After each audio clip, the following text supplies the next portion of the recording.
The overall goal of this procedure is to isolate and characterize primary ovarian cancer cells from solid clinical specimens. This is accomplished by first collecting the ovarian tumor specimen and placing it in a petri dish. The second step is to cut the sample into pieces and transfer the pieces into a conical tube with digestion reagents for incubation. Next, the cell slurry is run through a filter where only the cells are collected for centrifugation. The final step is to discard the supernatant and resuspend the cells in media for incubation overnight.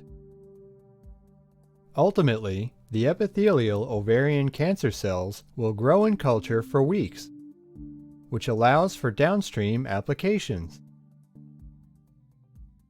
This method can help answer key questions in the ovarian cancer field, such as what the best treatment option is for each individual patient. The implications of this technique extend toward the treatment of ovarian cancer because it allows us to use more realistic cell cultures, which are highly susceptible to genetic manipulation and are more useful for drug screening tests.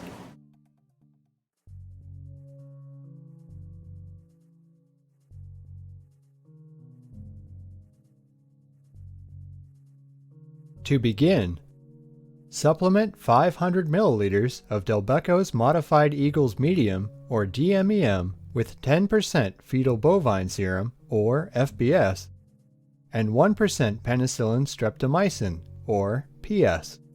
Store the medium at 4 degrees Celsius.